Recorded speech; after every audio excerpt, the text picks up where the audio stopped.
What is up, my friends? You are very welcome along again to another Anfield Agenda interview with our friend Mr. David Lynch. David, want to get your initial thoughts on the game last night, but before I do, mate, just how are you?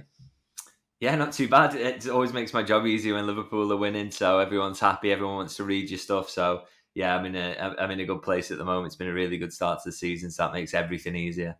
Even after that one draw, David, that one draw that ruined this record of ours. I mean, I was wondering how long we were going to go before we got a draw. But look, as I said at the time, I'll take a draw away against Arsenal. But great to see last night that the boys were able to rotate quite a bit, but still get the job done. So I guess, what were your initial thoughts on the game last night? Yeah, I mean, obviously not perfect, but when you make 8 changes and it's Brighton away, who are flying at the moment, very difficult opponent, as Liverpool have found out in recent years, really tricky place to go. So to go there, make 8 changes, and to still look pretty fluid and coherent, and to score 3 goals, really, really positive. I thought. I thought there was just loads of positives in general from the performance, and I actually think you look at the two Brighton goals, and they have a couple of chances across the match, but the two Brighton goals, Liverpool kind of give them away really, and so you think, it's well, give one away and are really unlucky around the second. And I think generally, I felt that Liverpool were the better side in the game. Which again, as I say, when you make that many changes, Brighton are doing well. They're at home. It's just really impressive to see that. And I thought on the balance of play, Liverpool, even though it was tight by the end, Liverpool deserved to see it out and to win the game. And yeah, again into a quarter final of a cup, having made all those changes, rested key men, avoided injuries. You got to say that's a really good night's work. So that's what I felt really about it. Absolutely, it's never a bad night when you're in a quarter final of a cup competition. So I want to go through a couple of individual great performances from last night, but before I do, I just wanted a little conversation around Jarell Quanza because no doubt a difficult night for the young man last night, David, and Arne Slot obviously taking him off towards the end. And I just wanted to remind Liverpool fans that right now is the time we need to put our arm around Jarell Quanza, make sure that he feels the support that he absolutely deserves, because he'll know it was a poor evening's work from last night. But it was also very difficult, David, to come back into a team after not having any match rhythm, being replaced at halftime in the first game of the season, and then Ibrahim Kanate simply being sensational. So I just wanted to get your take on his performance in general, what we should do as fans maybe to just make sure that he feels the support that he's going to need at this moment in time, and your thoughts on the Arne Slot substitution, because for me, David, I felt like you can make the argument that maybe it was harsh, but the way I look at it is I think Arne Slot was preparing for a worst case scenario, because if they had have scored an equaliser, I think Quanza made it felt even worse. So as harsh as it felt, I think Arne was thinking, get the result, get the job done, then we'll build up Jarell Quanza's confidence. We'll talk to him afterwards, and we'll remind him he's here for a reason, because he's a damn good centre back. So, just your thoughts on Quanza last night and what we as fans should do, really. Yeah, funnily enough, I didn't think his performance was sort of startlingly poor, or that he necessarily needed to be pulled off in those last few minutes. To be honest, I mean, obviously the first goal, it's a poor moment, it's a lapse in concentration, and we have seen that from him before at Manchester United, which everyone will remember. So obviously you do need to kind of stamp that stuff out, and it makes a game of it really when Liverpool, should have really seen it out. But I think if we're blaming the second Brighton goal on him, which maybe the manager is because he comes off straight away after, that feels a little bit harsh to me. It's just one of those deflections on a shot that there's not an awful lot you can do about that. But maybe the manager was just in the mindset of really want to see this out. I don't want to mess about. Maybe Jarell's head might have dropped a little bit from obviously the mistake and then the ball coming off him rather unfortunately. So maybe it's a case of that.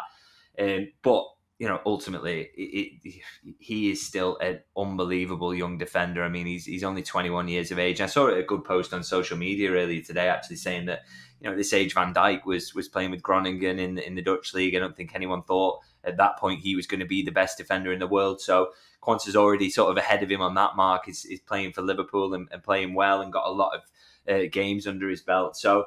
And he's a confident lad. I'm sure he won't take it to heart. But on the substitution, as I say, I was a little surprised, and I found it kind of strange on the basis that I didn't think there was a desperate need to maybe drag him off for Liverpool to see the game out. I didn't think he was playing shockingly, but it's one of those really. It's either it depends. You can take it how you want to, which is either that the manager thinks the manager wants to send a message to him, and he's given a bit of stick and sort of reminding him of the standards he has to reach, and that can be good. Or, should he have put an arm around him? Would that have been the better approach than maybe the Jurgen Klopp approach?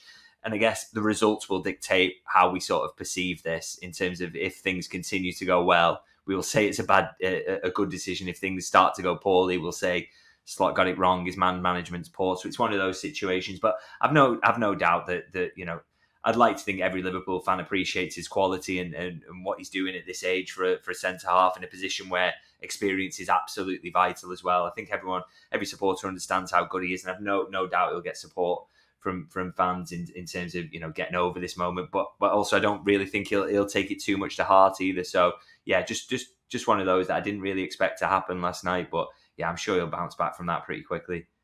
So I'm somebody that thinks, let all these mistakes, no matter who they are, happen in games that we win. It's much easier to talk about them and fix them if you go on to win the game. And that's exactly what we did last night. So yeah, and that, I'm sure, will help Quanza as well. Sorry, and he will get, I'm sure, his next game will come in the quarter-final as well. He will be in that lineup for Southampton away, regardless of the fact he got dragged off, and maybe Slot wanted to just make sure, right, we've got to get this nailed, get Canate on, let's just see this out. Then it'll look like a good decision, especially if Quanza comes in against Southampton, plays the 90 minutes and plays well, which I'm sure he will do. Yeah, that was actually probably the handiest of the draws we could have gotten. Obviously, you want the home draw first, but that aside, I think Southampton, I'll take that, because they're under a bit of pressure anyway. So I think that's a decent draw, David. I wanted to speak about somebody whose brilliance shone through last night, and that was Cody Gakpo. And in particular, David, that first goal of his, wow. Yeah, he's just an unbelievable striker of a ball, isn't he? We've seen that a few times, but that was absolutely perfect hit, and he just gets such power behind it. And I think it just shows you really is that the value of getting him into those positions. That is something that Liverpool clearly do under this manager. He's consistently getting him into one-on-ones in that left edge, where he can just sort of cut inside. It only takes one touch, it opens up, and he can get off that shot, because he gets such power behind it that it takes two keepers to save that. So yeah, an absolutely phenomenal finish. I really like the second finish, and he should probably have had a hat-trick by taking on that one. He tries to give Szoboszlai a bit of a poor pass, doesn't he? That's bouncing in front of him, makes that chance difficult. But then maybe that leads to the fact that in the second one, he just thinks, I'm just hitting this. So yeah, a couple of really, really good finishes, and he's just been in great form so far this season. Really seems to be enjoying himself and doing really well. So long may that continue. And obviously we had Lucho scored a third goal, and he just wasn't giving up on that chance, was he? I mean, it was perseverance personified, that one. And I love the finish, by the way, through the defender's legs, giving the keeper no chance. Well, that perseverance is kind of him all over as well, isn't it? He's an absolute grafter. And yesterday coming in on that right-hand side, which is not really his favourite, but he can absolutely do a job for you there. And I thought he did really well and worked his socks off. And then, yeah, great seeing him back amongst the goals as well, because he had that little hot streak to start the season, and it's kind of tailed off a little bit. So to get another goal in him was important, I think, and shows the benefits of sometimes involving your first teamers in these games. So hopefully you can take that confidence forward now and get another one of those little runs of goals going, because that would be a nice way to finish off this run into the international break. When we spoke on Monday, you said you thought that Yros was probably going to get the nod and get the game. He did, and that save that he made, tipping that header onto the post, David, is my favourite save of the season so far. To be able to adjust his footwork the way he did, to get back across and tip that, I thought he was phenomenal last night. Yeah, brilliant. That is, I don't care who's making it. That's a world-class save, no doubt about it. The way he's coming back across and then has to dive back on himself and just to get the fingertips to it. He's clearly just a really high quality goalkeeper, isn't he? I mean, we've known for a while that Liverpool have got a really good collection of goalkeepers, and it's been a bit of a goalkeeping school, they described it as. And actually, they've got another young lad he's playing in the 21s now. He's only 17, Cornel Miscure. I keep an eye out for him as well. He is a really, really talented goalkeeper. So they're pretty well stocked in that position. But I think Yros showed that again. The manager singled him out for praise earlier this season, even when it didn't even look like he was going to get a minute for the first team. So he's obviously, what he's seen in training, he's been really impressed by. And I thought you just saw all that yesterday. Just a couple of really good saves in one-on-ones. I mean, he's really unlucky around that Brighton goal that he saves, and then he just kind of bounces out, unfortunately. Some really, really good saves, really alert with his handling. Looked pretty comfortable with the ball at his feet as well, and bringing on the Brighton press, which is great and is what you need. at Liverpool. So yeah, he just really, really showed his quality yesterday, and it's an interesting one what kind of happens next for him, because obviously when Alisson comes back, the minutes are going to dry up, and it's got a kind of interesting decision in terms of what happens next season with Mamardashvili and Kelleher, and there's a lot up in the air there. But I think the one thing you can absolutely guarantee that Liverpool, whether it's Yros, Mamardashvili, Alisson, Kelleher, whatever mix they've got there, they're going to have a couple of quality goalkeepers on the books next season, and that is a really, really good position to be in. It is. We're spoiled for choice there in the goalkeeping department, no doubt about that. It was also great last night to see Conor Bradley back fit and back into the starting 11, and I thought he did quite well considering he's been out for a little while. Obviously hasn't played too much football this season, came on as a sub for Trent a few times. Thoughts on his performance? Yeah, not bad at all. I thought, Brighton's wingers do, put you through it a little bit. They are dangerous out wide, and they do try and create those moments. And I thought, Mitoma late on, he's really dangerous, isn't he? But I thought Bradley generally dealt with it well, and I loved a lot of where he was, some of the areas he was popping up going forward as well is really interesting. He's so comfortable in those sort of inside positions, like a midfielder, really. And he plays it in a very different way to Trent, but he can pick up similar positions. He's almost kind of more about, pace and a bit of power in terms of, those kind of Gerrard-esque drives through the middle, but he's really, really comfortable there. And again, it just shows you the wealth of options that Liverpool have got, that they've got a right back of this quality who can't get a game because the guy ahead of him is one of the best in the world. It's, again, as long as they sort Trent's situation out, it's, pretty enviable position to be in. Yeah, the manager certainly has some very difficult but good decisions to I guess, think about. Left wing, right back, central midfield. I mean, yeah, they're spoiled, but I like it. I'd rather have that than worry about injury concerns. So I wanted to just bring up Manchester United's next manager for a second, if I could, because I think Ruben Amorim's a good choice personally, but I just want to remind Manchester United fans again, David, from a journalist, so it's not coming from my mouth, just to confirm, Liverpool didn't offer Ruben Amorim the manager's job. Am I correct on that one? No, you're absolutely right on that. Definitely one who was in the running and that they considered, and they spoke to his representatives, so it did go to that level. And I would say, rightly so, by the way. I think, what he's achieved there at Sporting, they're kind of the third biggest budget in Portugal. They hadn't won the league for a long time, and he took over and managed to do that. He's consistently got them punching above the weight and made them into a really smart outfit. And he's a young manager in the early days of his career, so he looks like he's got real potential to fulfill. So I totally get that. But Liverpool never got to the point of offering him the job on the basis of, the fact that he was so rigid in wanting to stick to that three at the back for Liverpool. They knew they didn't have a squad that was maybe fitted for that. They also really liked Arne Slot, not just because of that tactical fit, but everything else that he brought. So Amorim was definitely in the running, but the idea that he was ahead of Slot as a choice is not exactly accurate. And I'd also point out Slot had the European record as well, didn't he, getting them to the Conference League final with Feyenoord, whereas Ruben Amorim's European record isn't fantastic. And obviously the weakness of the league in comparison to other leagues is a factor in that. And maybe he got unlucky with a couple of draws, but I would say that was something that Slot definitely had over him. But, as well as the sort of the tactical elements. And one thing I'll add to that as well, by the way, is the tactical element in the three at the back is probably less of an issue for Manchester United, because that squad needs ripping up and starting again anyway. Whereas for Liverpool, they knew they had quality players. So that's not a consideration for Manchester United, but it was one of the reasons why Liverpool didn't progress and it didn't go beyond talks. So yeah, the idea that he's turned down Liverpool and selected to Manchester United as his next job is really not accurate. So if anyone's kind of pushing that idea, I would push back against that.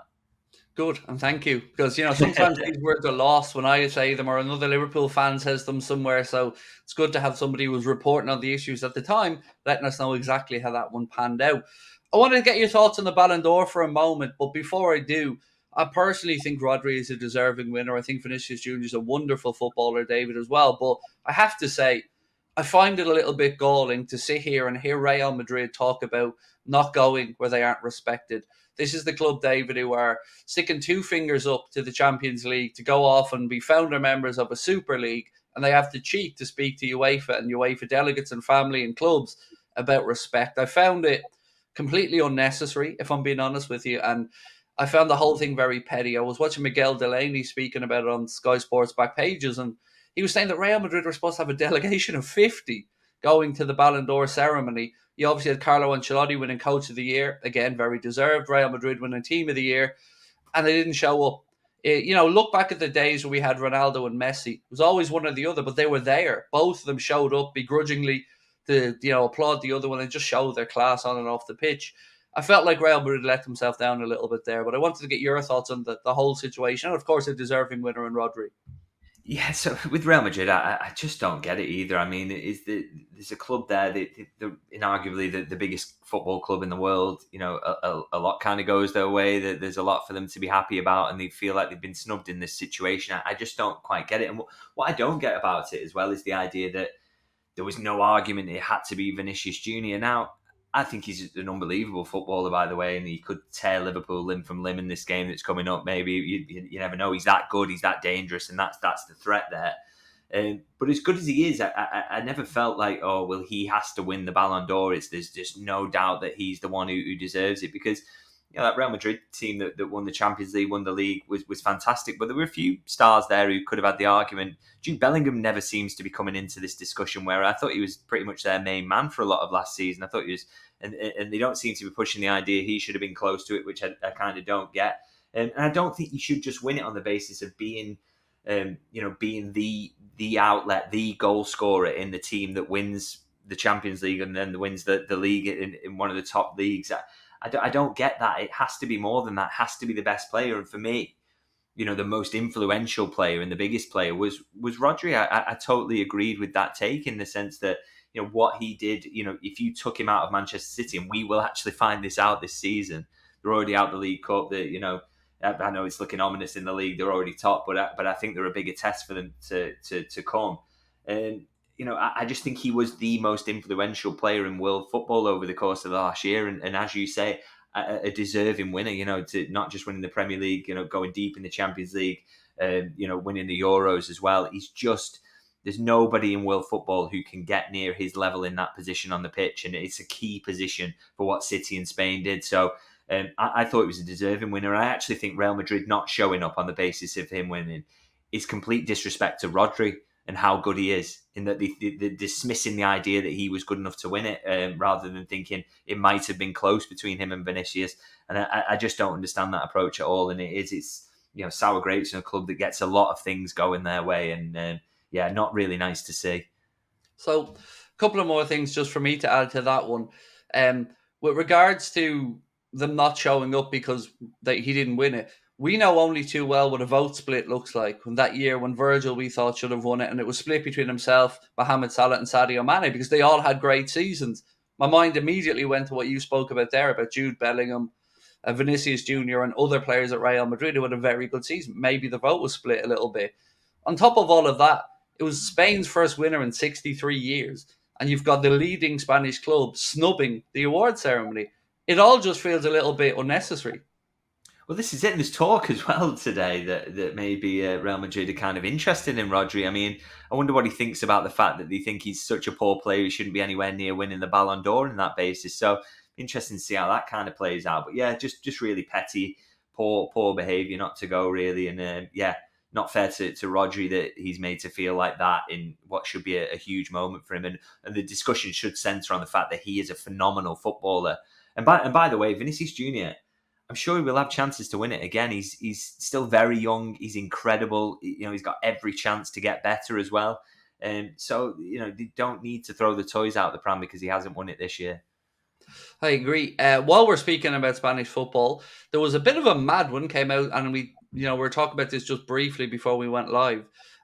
Trent Alexander-Arnold has been linked with a move to Barcelona today, which has kind of come out of nowhere, to be honest with you, David. I wanted to just see if you had heard anything on even them being in the conversation for Trent's signature.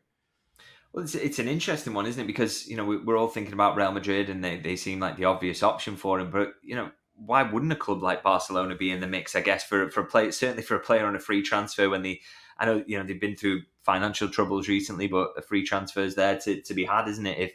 If they want to, it'd be a good fit for that style of play. They do seem like they're slightly back on the up now, putting a young team together under Flick, and they do seem to be getting better. I mean, you watched them thrash Real Madrid the other night as well. So, maybe don't discount them as an option. And I'm sure they'll be sniffing around and having a think about it. And as much as Real Madrid would appeal, I'm sure Barcelona would be up there as well to Trent if he wanted to try out something new. But we are, of course, in that same old situation where nothing is really moving at the moment. Liverpool don't think it's at a position where they're worried yet that he's on his way out, and talks are still ongoing over a new contract. So I still think that's the priority, and the main focus is to get that sorted out. Sticking with Spain for a second, some reports that apparently Real Madrid are losing a little bit of faith or belief in Arlie Tchouameni. So I wanted to just raise his name again with you, because obviously when Jurgen was here, there was a lot of talk that if he had have shown an indication of willingness to come to Liverpool, maybe Liverpool would have pursued that deal. But it became apparent very quickly that his dream was a move to Real Madrid, and of course that happened. If he was to be available, do you think he would still be the right type of profile for Arne Slot's midfield? That's a really interesting one. Possibly not, because I had a conversation with the source over the summer who said about the fact that the defensive midfielder, the profile had really changed since the last couple of summers, which obviously was a nod to kind of Moises Caicedo and Romeo Lavia, more than Tchouameni maybe, but there had been a kind of shift in what Liverpool were looking for. And I guess you've only got to look at Zubamendi and compare him to Tchouameni in terms of what they do as midfielders, and they do profile slightly differently. Tchouameni's no slouch on the ball whatsoever, but maybe not a tempo setter or that metronome that Liverpool are maybe looking for. So if you'd have asked me 12 months ago, I would have said Liverpool will be all over this, because they absolutely loved Tchouameni, the recruitment staff, and they were big on him. But the need has changed slightly, and I just wonder whether Liverpool will even be in the mix this time around, and they're looking for something very, very different at the base of the midfield. It's an interesting test case in terms of how much things have changed actually in what they're looking for under Slot. But the early signs, I would say, is to go from Zubamendi and then go to Tchouameni. That doesn't feel right to me, and I'm not 100% sure, as I would have been 12 months ago, that Liverpool will be in the mix if he does leave this summer. Are there any names that are coming up other than the Zubamendi links that you think we could be worth keeping an eye on? For example, Koku's name came up again recently, and feels like that's a bit of a lazy one because he worked with Arne Slot, obviously Feyenoord before he went to Benfica. Are there any other names that you're hearing are being looked at, considered, or maybe just coming available that you think would be a good fit? Being honest, no. And I always say as well, I'm not, I've watched a bit of Tchouameni, obviously, he's in a really prominent team in the Champions League, so I know a little bit about him, but I'm absolutely no scout who's out there with a really clear idea of who else would be like that. But I think it's kind of, you'll get a feel, when a name comes up, if it's someone who's similar to Zubamendi, could still be him, by the way. That's really interesting that's still rumbling on with no new deal, and, even Liverpool might decide to wait till the end of the season, by the way. I still think, someone who's kind of like that, someone who's in that McAllister mould as well, they're quite similar players. So, yeah, I couldn't tell you a name for who that is at the moment, but I'm sure there's plenty of time for those to pop up. So coming towards January, are there any areas that you think Liverpool are likely to look to the market to see if there is a solution, rather than saying we're going to sign X or Y? If you were to get a good feeling of what area you think Liverpool would like to look at in the January market, if an opportunity presented itself, which area of the pitch would you be thinking is the biggest priority? Well, I think in defence, they would maybe get the hand forced by, say, a Joe Gomez departure if someone comes in for him. I mean, the ideal situation is that they keep him till the end of the season and then deal with that problem then, because I think he showed again yesterday he's really important. He's versatile. And he will get minutes this season, even though he's lower down the pecking order. He will get minutes because there will be injuries. So, he's important to keep around. But if they did get the hand forced by a big coming in, then, certainly looking to replace him would be one. I still think central midfield, they showed in the summer again that it wasn't a case of needing to lose someone to bring someone in. They would have signed there. So again, going into January, if someone's available, whoever that is, and it's the right signing, they will make it. They will act in January. An area I would quite like to see strengthened is left back, but I do kind of struggle to see that, if I'm honest, just on the basis that they've got the two on the books there. I think that will be the case until the end of the season, and so signing a third one sort of would take me by surprise, to be honest. But I do think it's an area that could do with strengthening, whether that is in January or in the summer. Yeah, I thought we maybe got an indication last night that he played Robbo that perhaps Costas might get the nod this weekend for the league game against Brighton. So I agree with you on the left back situation as one maybe the club will look at over the next 6 months or so with a view to next summer. And speaking about next summer, to finish up today, David, there's been a report to say that Victor Gyökeres would be available next summer for a little bit less than his release clause. His release clause is rumoured to be about €100 million.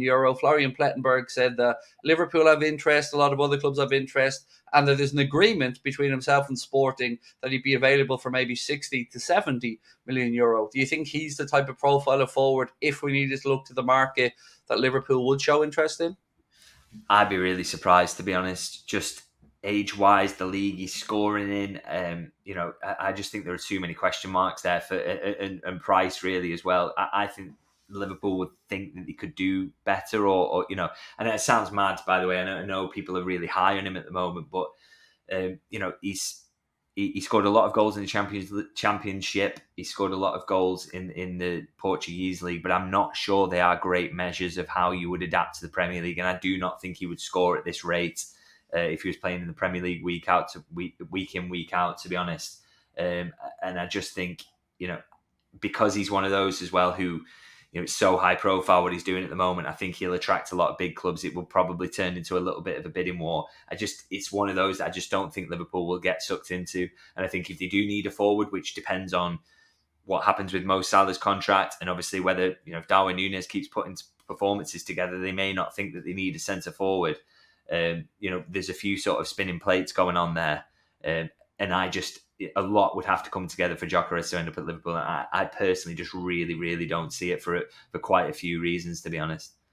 Omar Mamouche being one of those reasons, right? Well, wink, wink, Well, nudge, nudge. He genuinely does make more sense to me. Age-wise, scoring in a better league in the Bundesliga that Liverpool do keep an eye on. It's a bit more kind of an under-the-radar signing in comparison to someone like a Gyökeres. He does make more sense to me, really. But, Liverpool will be monitoring a lot of players at the moment. It's that time of year, in preparation for what they might need to do in the summer. In terms of offering any guarantees over what they're going to do, that would be really difficult at the moment. Well, personally, I'm enjoying Darwin Núñez resurgence, so let's see how that pans out for the remainder of the campaign. David, always a pleasure to have a chat with you. I know you have a piece up. We're going to let people know about it that you've written recently on your Substack, so let the audience know where they can find you and what the piece is about. Yeah, so if you want to read that Yros piece that went up, I think I previewed it before the Brighton game. But if you want to learn a little bit more about him now, he's actually been in the first team and doing well. That's it. Yeah, davidlynchlfc.co.uk if you want to check it out. And I've been putting my post-match reviews up there now as podcasts as well, so you get that for a bit more bang for your buck. So please do check it out. Always appreciate your time, David, and I'm sure we'll catch up after the second game against Brighton next week. Thank you so much to David Lynch. Thank you to you guys for joining us as well. We always appreciate your feedback, so do let us know in the comments, and thank you for watching. We'll talk soon. Bye-bye.